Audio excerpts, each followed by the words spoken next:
ओम शांति। आज 20 दिसंबर 2021 के साकार मधुर महावाक्य। आज ज्ञान के सागर प्यारे प्यारे बाबा हम बच्चों से कहते हैं, मीठे बच्चे, तुम जो भी सुनते हो उस पर विचार सागर मंथन करो तो बुद्धि में सारा दिन यह ज्ञान टपकता रहेगा। चलते रहता है ना बुद्धि में विचार सागर मंथन सारा दिन। कहें हाँ जी बाबा। आज का प्रश्न है, यहाँ का कौन सा हुनर नई दुनिया की स्थापना में काम आएगा? बाबा उत्तर देते हैं, यहाँ जो साइंस का हुनर है जिससे एरोप्लेन मकान आदि बनाते हैं, यह संस्कार वहां भी साथ ले जाएंगे।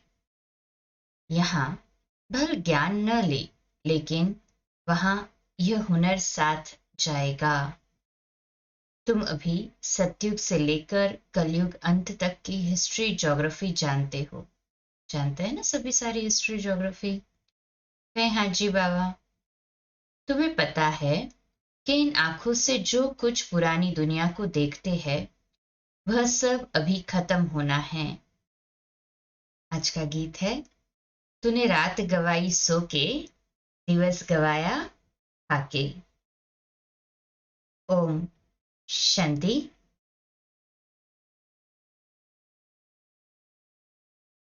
बाप बैठ बच्चों को समझाते हैं, हूबहू जैसे 5000 वर्ष पहले समझाया था वैसे फिर से समझा रहे हैं। सभी निश्चय बुद्धि होके समझ रहे हैं ना? हाथ ऊपर करे जो निश्चय बुद्धि होके समझ रहे हैं। क्या समझा रहे बाबा? कि पुरानी दुनिया का विनाश और नई दुनिया सतयुग की स्थापना कैसे होती है। अभी है पुरानी दुनिया और नई दुनिया का संगम युग। बाप ने समझाया है, नई दुनिया सतयुग से लेकर अब कलयुग अंत तक क्या क्या हो रहा है, क्या क्या सामग्री है, क्या क्या देखते हो। यज्ञ तप दान पुण्य आदि क्या करते हैं। यह जो कुछ देखने में आता है यह कुछ भी रहना नहीं है। पुरानी कोई भी चीज रहने वाली नहीं है। जैसे पुराना मकान तोड़ते हैं तो उनमें जो मार्बल के पत्थर आदि अच्छी चीजें होती है वह रख देते हैं, बाकी तोड़ फोड़ देते हैं, बाकी का तोड़ फोड़ देंगे।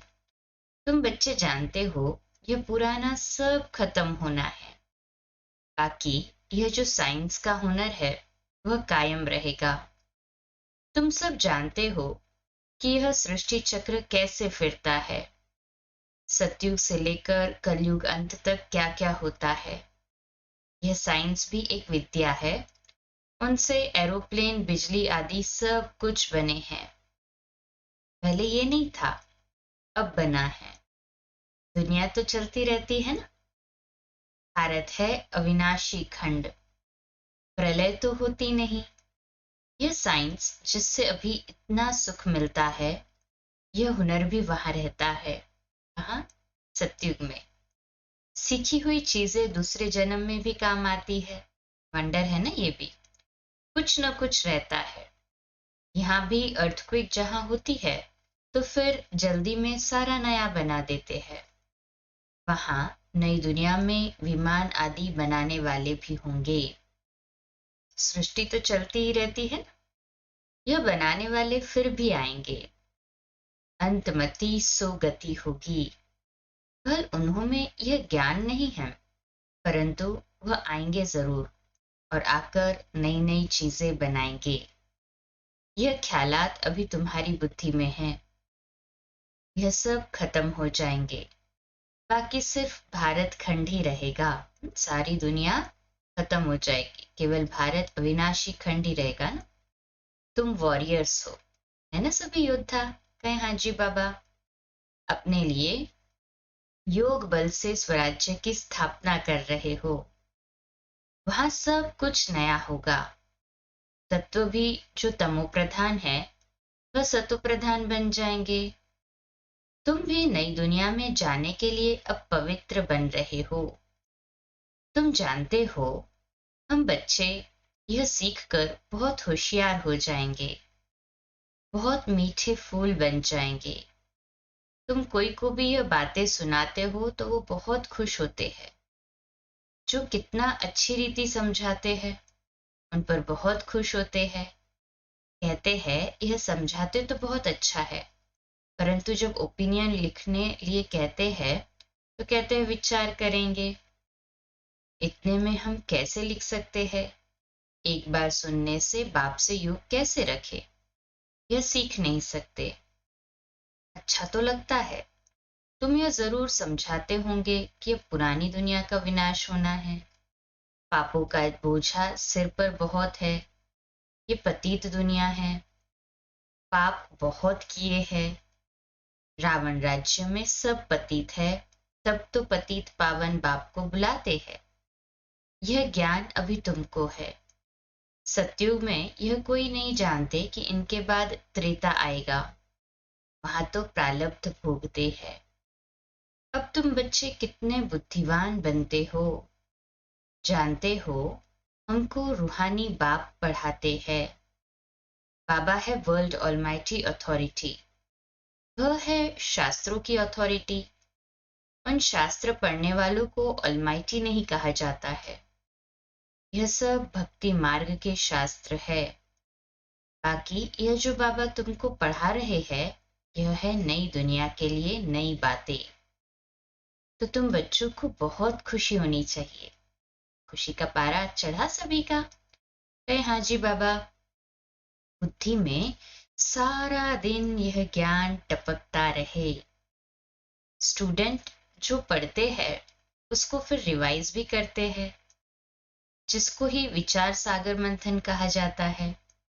तुम यह समझते हो कि बाबा हमको बेहद की पढ़ाई अथवा सृष्टि के आदि मध्य अंत का सारा राज बैठ समझाते हैं, जिसको तुम्हारे सिवाय कोई समझ नहीं सकते। इसलिए तुमको बहुत खुशी होनी चाहिए। तुम बहुत बड़े आदमी हो। तुमको पढ़ाने वाला भी ऊंच से ऊंच बाप है। तो तुमको सदैव खुशी का पारा चढ़ा रहना चाहिए। बाबा बार बार आज कह रहे हैं कि ये स्मृति रहे कि हमको पढ़ाने वाला स्वयं भगवान है। देखो खुशी में रोमांच खड़े हो जाते कि नहीं होते? जरूर हो जाते हैं ना? कहे हाँ जी बाबा।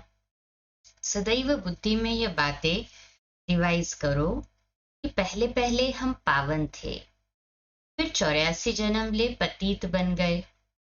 अब ड्रामा प्लान अनुसार बाबा पावन बना रहे हैं। साधु संत सब कहते हैं कि हम रचता बाप और रचना के आदि मध्य अंत को नहीं जानते। तुम जानते हो क्राइस्ट फिर अपने समय पर आएगा। क्रिश्चियन का जैसे सारी पृथ्वी पर राज्य था, अब सब अलग अलग हो गए हैं। सब राज्य अलग अलग हो गए है ना, आपस में लड़ झगड़ रहे हैं। अब कहते हैं एक राज्य एक भाषा हो, मतभेद न हो। ये कैसे हो सकता है? अब तो आपस में लड़ झगड़ कर और ही पक्के हो गए हैं। अभी यह तो हो नहीं सकता जो सबकी एक देवताई मत हो जाए। कल कहते हैं राम राज्य चाहिए, परंतु समझते कुछ नहीं है। तुमको भी पहले कुछ पता नहीं था। अभी तुम ब्राह्मण बने हो। तुम जानते हो कि हमारा युग ही अलग है। इस संगम युग पर ब्रह्मा मुखवंशावली ब्राह्मण धर्म की स्थापना होती है। तुम ब्राह्मण हो राजऋषि। तुम पवित्र भी हो और शिव बाबा से राज्य प्राप्त करते हो। वह योग रखते हैं ब्रह्मा से, एक बाप से नहीं रखते। कोई किससे रखते, कोई किससे, कोई किसका पुजारी तो कोई किसका। यह किसको पता ही नहीं कि ऊंचे ते ऊंचा कौन है। इसलिए बाप ने कहा है यह सब है आसुरी संप्रदाय, तुच्छ बुद्धि, रावण के मुरीद है। तुम अभी शिव बाबा के बने हो। तुमको बाप से वर्षा मिलता है नई दुनिया सतयुग का। बाप कहते हैं हे आत्माएं, तुमको अब तमो प्रधान से सतो प्रधान जरूर बनना है। इसलिए सिर्फ मुझे याद करो। कितनी सहज बात है। गीता में कृष्ण का नाम डाल दिया है फिर उनको द्वापर युग में ले गए हैं। गीता में कृष्ण का नाम तो डाल दिया, पर फिर द्वापर में भी ले गए हैं। भूल तो भारी की है ना, भारी भूल की है बाबा कहते, परंतु यह बातें उनकी बुद्धि में बैठेंगी जो स्थायी यहाँ आते रहेंगे, जो रेगुलर आएंगे, ज्ञान सुनेंगे, उनकी बुद्धि में ये सारी सूक्ष्म बातें बैठेंगी ना। मेले में आते तो ढेर है, उनमें से देखो सैपलिंग कैसे लगता है। अनेक धर्म वाले आते हैं, उसमें भी जास्ती हिंदू धर्म वाले आते हैं, जो देवी देवताओं के पुजारी होंगे। आपे ही पूज्य आपे ही पुजारी, इसका भी अर्थ समझाना पड़ता है। सतयुग त्रेता में हम पूज्य देवी देवताएं थे, द्वापर कलयुग में आपे ही पूज्य थे, जो वही पुजारी बन गए, उनकी पूजा हम करने लगे। बाबा कहते मेले प्रदर्शनी में इतना अधिक समझा नहीं सकते, लिमिटेड टाइम और क्राउड अधिक होने के कारण शॉर्ट में समझाना पड़ता है। तुम जितने जास्ती प्रदर्शनी मेले आदि करेंगे उतने बहुत आएंगे, समझेंगे, ज्ञान बड़ा अच्छा है, जाकर समझे। सेंटर पर इतने चित्र नहीं होते हैं, प्रदर्शनी में बहुत चित्र होते हैं। तुम समझाते हो तो अच्छा भी उन्हों को लगता है, परंतु बाहर जाने से माया का वंडरफुल है, अपने धंधे धोरी में लग जाते हैं। माया का जाल भी वंडरफुल है ना, धंधे धोरी में लग गए तो बाबा भूल जाता है। अभी यह पुरानी दुनिया खत्म हो, नई बनेगी, और बाबा हमारे लिए स्वर्ग की बादशाही स्थापन कर रहे हैं। रहे ना सभी के लिए स्वर्ग की बादशाही स्थापन, रेडी है सभी? कहे हाँ जी बाबा। नई दुनिया में हम जाकर नए महल बनाएंगे, ऐसे नहीं कि नीचे से महल निकल आएंगे। पहली पहली मुख्य यह बात निश्चय करनी है कि यह हमारा बाप भी है तो टीचर भी है। मनुष्य सृष्टि का बीज रूप है, उनमें सारी नॉलेज है। तब तो महिमा गाते हैं ज्ञान का सागर। वह बीज जड़, वो बीज जो होता है ना वो जड़ जाता है, वह बोल न सके। यह चैतन्य है, बीज तो जड़ होता है ना, वो बोल नहीं सकता। बाबा कहते हैं जब बाबा बीज रूप में है तो बोल नहीं सकते, पर जैसे ब्रह्मा के रथ का आधार लेते हैं तो चैतन्य होते तो बोल सकते हैं। बाप ने तुमको सारी नॉलेज दी है जो अच्छी तरह से औरों को भी समझानी है। मेले व प्रदर्शनी में ढेर आते हैं, निकलते कोटों में कोई है, 7-8 दिन आकर फिर गुम हो जाते हैं। ऐसे करते करते कोई न कोई निकल आएगा। समय थोड़ा है, विनाश सामने खड़ा है, कर्मातीत अवस्था को पाना है जरूर। पतित से पावन होने के लिए याद बहुत जरूरी है, अपनी संभाल करनी है। मुझे सतो प्रधान बनना है, यह चिंता लगी रहे, क्योंकि सिर पर जन्म जन्मांतर का बोझा है। रावण राज्य होने से सीढ़ी उतरते ही आए हो, अब योग बल से चढ़ना है। चढ़ रहे ना सीढ़ी सभी योग बल से? कहे हाँ जी बाबा। रात दिन यही फिक्रात रहे कि मुझे सतो प्रधान बनना है, और सृष्टि चक्र की नॉलेज भी बुद्धि में चाहिए। ये ओना, ये फिक्र रात दिन चलती रहे। बाबा कहते हैं कि मुझे सतो प्रधान बनना है। चलती है इससे फिक्र, जिनकी चलती है वो हाथ ऊपर करे। स्कूल में भी यह रहता है कि हम फलानी फलानी सब्जेक्ट में पास हो जाए, इसमें मुख्य सब्जेक्ट है याद की। सृष्टि के आदि मध्य अंत का भी ज्ञान चाहिए। तुम्हारी बुद्धि में सारा सीढ़ी का ज्ञान है। अब हम बाबा की याद से सत्युगी सूर्यवंशी घराने की सीढ़ी चढ़ते हैं। 84 जन्म लेते सीढ़ी उतरते आए, अब फट से चढ़ जाना है। गायन है ना, सेकंड में जीवन मुक्ति। इस जन्म में ही बाप से जीवन मुक्ति का वर्षा लेकर सो देवता बन जाएंगे। बाबा कहते हैं बच्चे तुम ही सूर्यवंशी थे, फिर चंद्रवंशी, फिर वैश्यवंशी बने। अभी तुमको ब्राह्मण बनाता हूं। सभी पक्का निश्चय से ब्राह्मण बन गए ना? कहे हाँ जी बाबा, हम नहीं बनेंगे तो और कौन बनेगा? ब्राह्मण है चोटी। ऊंचे ते ऊंचा परमपिता परमात्मा आकर ब्राह्मण, देवता, क्षत्रिय तीनों धर्मों की स्थापना करते हैं। वंडर है ना। तुम जानते हो अभी हम ब्राह्मण वर्ण में हैं।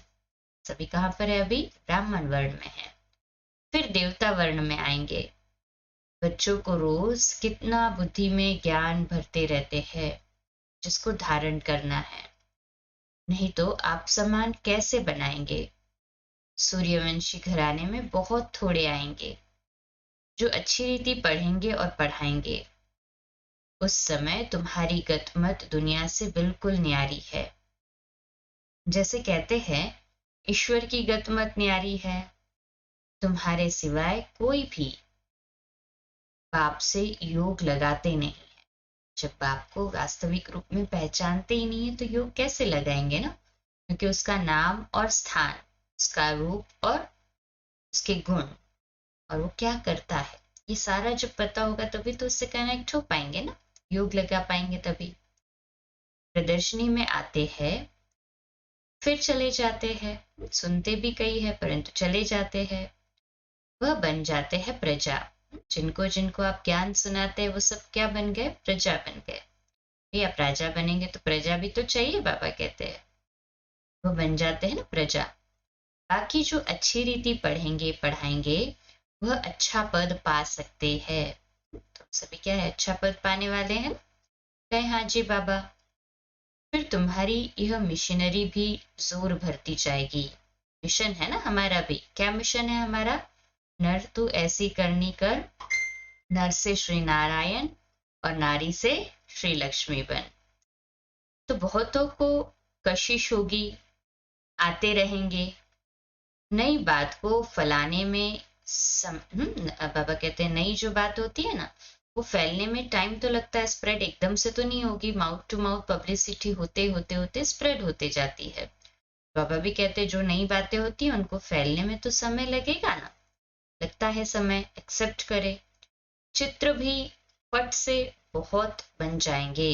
अभी तो देखो फटाफट बन जाते हैं ना। पहले तो हाथ से पेंट करना पड़ता था, एफर्ट्स थे। दिन प्रतिदिन मनुष्य भी वृद्धि को पाते जाते हैं। तुम जानते हो यह जो बॉम्ब्स आदि की लड़ाई लगेगी फिर क्या हाल होगा? दिन प्रतिदिन दुख अपार होता जाएगा। आखिरीन यह दुख की दुनिया खत्म होगी। टोटल विनाश नहीं होगा। शास्त्रों में गायन है यह भारत अविनाशी खंड है। तुम जानते हो हमारा यादगार हूबहू आबू में है। जानते हैं ना सभी? कहे हाँ जी बाबा। उस पर समझाना चाहिए। वह है जड़ यादगार। कौन से यादगार की बात कर रहे हैं बाबा? सभी समझ गए? दिलवाड़ा मंदिर जड़ यादगार है ना हमारा। नीचे तपस्वी बैठे हैं तपस्या करते हुए और ऊपर स्वर्ग का राज्य भोग रहे हैं। तो स्वर्ग ऊपर की दुनिया में नहीं परंतु उसका नेक्स्ट है ना। अभी तपस्या की और उसके बाद क्या नेक्स्ट, क्या फल उसका? वो राजभोग। ये समझने की बात है कि यहाँ पे राजयोग और वहां पे जो राजयोग से पद पाया उसी को फॉलो या फिर उसी को प्रैक्टिकल में ला रहे हैं, राजा बन जाते हैं वहां। इसलिए सत्यों की दुनिया बताई है ऊपर। कितना वंडरफुल है ना। बाबा ज्ञान की कितनी गहराई में लेके जाता है। परंतु ये भी ध्यान रहे जब हम आबू में जाते हैं दिलवाड़ा मंदिर देखने के लिए तो ऐसे सभी के सामने ना करिए हमें थे, क्योंकि उनकी भी फीलिंग्स होती है, हर्ट हो जाता है कई बार किसी को। तो अंदर ही अंदर समझना है। बाबा कहते हैं तो तुम्हें ये सब समझाना है। वह है जड़ यादगार। यहाँ प्रैक्टिकल स्थापना हो रही है। समझाए जरूर परंतु युक्ति से, जैसे हमें नहीं पता उनको पूछ रहे हैं ऐसे समझाए। राजयोग सीख रहे हो वैकुंठ के लिए। दिलवाड़ा मंदिर कितना अच्छा बना हुआ है। हम भी यहाँ आकर बैठे हैं। पहले से ही हमारा यादगार बना हुआ है। तुम स्वर्ग की राजाई पाने के लिए यहाँ बैठे हो। कहते हैं बाबा हम आपसे राज्य लेकर ही छोड़ेंगे। जो अच्छी तरह सारा दिन स्मरण करते हैं और कराते होंगे खुशी भी उन्हों को रहेगी। स्टूडेंट खुद समझते हैं हम पास होंगे व नहीं। लाखों करोड़ों में से स्कॉलरशिप कितने थोड़े को मिलती है? मुख्य है 8 सोने, हाँ मुख्य है 8, एकदम नंबर 1, या फिर यूं कहो मेरिट या पास विथ ऑनर, ये कितने हैं? केवल 8 है। तो मुख्य है 8 सोने के, फिर 108 चांदी के, फिर बाकी 16,000 तांबे के। कैटेगरी बाबा ने दे दी, जैसे गोल्ड मेडल, सिल्वर मेडल और ब्रॉन्ज मेडल होता है ना, बाबा ने आज मेडल्स बता दिए। गोल्ड मेडल वाले कितने होंगे सतयुग में? 8। सिल्वर मेडल वाले 108 और फिर कॉपर मेडल वाले 16,000। जैसे देखो पोप मेडल्स देते हैं, वहां पे बाबा ने देखा होगा कि पोप्स मेडल्स देते थे, तो सबको सोने का थोड़ी देंगे, कोई को सोने का, कोई को चांदी का। माला भी ऐसे बनती है। तुम चाहते हो गोल्डन प्राइज लेवे, चांदी की लेने से चंद्रवंशी में आ जाएंगे। सब गोल्डन प्राइज लेना चाहते हैं ना? कहे हाँ जी बाबा। बाबा कहते हैं मुझे याद करो तो विकर्म विनाश होंगे और कोई उपाय ही नहीं है। यही फुर्ना रखो पास होने का। लड़ाई का थोड़ा जास्ती हंगामा होगा, फिर जोर से पुरुषार्थ करने लग पड़ेंगे। इम्तिहान के टाइम, बाबा कहते जब एग्जाम्स आती है तो स्टूडेंट भी गैलअप करने पुरुषार्थ में लग जाते हैं। जो ऑर्डिनरी टाइम में घंटों लग जाते थे पढ़ने के लिए, एग्जाम के टाइम में वो कुछ मिनट्स में रिवीजन करने लगते हैं ना, तो गैलअप की स्पीड बढ़ जाती है। बाबा कहते ये भी क्या है? बेहद का स्कूल है। तो हम बेहद के स्टूडेंट्स हो गए ना, सभी स्टूडेंट समझ के बैठे हैं ना? जो स्टूडेंट समझ के बैठे हाथ ऊपर करें। बाबा कहते प्रदर्शनी पर खूब प्रैक्टिस करते रहो। प्रोजेक्टर से इतने प्रभावित नहीं होते हैं जितना प्रदर्शनी देख वंडर खाते हैं। अच्छा, मीठे मीठे सिकिलदे बच्चों प्रति माता पिता बाप दादा का याद प्यार और गुड मॉर्निंग। रूहानी बाप की रूहानी बच्चों को नमस्ते। सभी मिलकर कहे, हम रूहानी बच्चों की रूहानी माता पिता बाप दादा को याद प्यार, गुड मॉर्निंग और नमस्ते। वाह बाबा वाह, शुक्रिया बाबा शुक्रिया। अन्ना के लिए मुख्य सार है। पहली पॉइंट, पुरानी दुनिया का विनाश हो उसके पहले अपनी कर्मातीत अवस्था बनानी है। याद में रहे सतो प्रधान बनना है। दूसरी पॉइंट है, सदा यही खुशी रहे कि हमें पढ़ाने वाला स्वयं ऊंचे ते ऊंचा बाप है। पढ़ाई अच्छी रीति पढ़नी और पढ़ानी है। सुनकर विचार सागर मंथन करना है। जो सुना रोज मुरली में उस पर फिर चर्निंग करनी है, विचार सागर मंथन। अच्छा, आज का मीठा वरदान है, निर्विकारी व फरिश्ते स्वरूप की स्थिति का अनुभव करने वाले आत्म अभिमानी भव। विश्लेषण है, जो बच्चे आत्म अभिमानी बनते हैं वह सहज ही निर्विकारी बन जाते हैं। आत्म अभिमानी स्थिति द्वारा मनसा में भी निर्विकारीपन की स्टेज का अनुभव होता है। ऐसे निर्विकारी जिन्हें किसी भी प्रकार की इम्प्योरिटी व 5 तत्वों की आकर्षित नहीं करती, वही फरिश्ता कहलाते हैं। इसके लिए साकार में रहते हुए अपनी निराकारी आत्म अभिमानी स्थिति में स्थित रहो। आज हमारा स्वमान लिखने के लिए और अभ्यास करने के लिए और सारा दिन उस पर प्रैक्टिकल में इम्प्लीमेंटेशन करने के लिए है, मैं आत्म अभिमानी हूँ। मैं आत्म अभिमानी हूँ। आज का स्लोगन है मुरली का, जीवन में अतीन्द्रिय सुख का अनुभव करने के लिए विशेष अमृत वेले एकांत प्रिय बनो। जीवन में अतीन्द्रिय सुख का अनुभव करने के लिए विशेष अमृत वेले कैसे बनो? एकांत प्रिय बनो। सभी अमृत वेले एकांत में बैठकर उस प्यारे शिव बाबा की याद में तो समा ही जाते हो ना आप। सभी को भी मुबारक हो, मुबारक हो, मुबारक हो। रोज आपके स्वमान भी पहुंचते हैं, चार्ट भी पहुंचता है, प्लस में अमृत वेले बाबा के पास आपकी याद भी पहुंच जाती है। अच्छा, कम बोलो, धीरे बोलो, मीठा बोलो, सत्य बोलो, सोच समझकर बोलो। निमित्त भाव, निर्माण भाव, निर्मल वाणी। ओम शांति।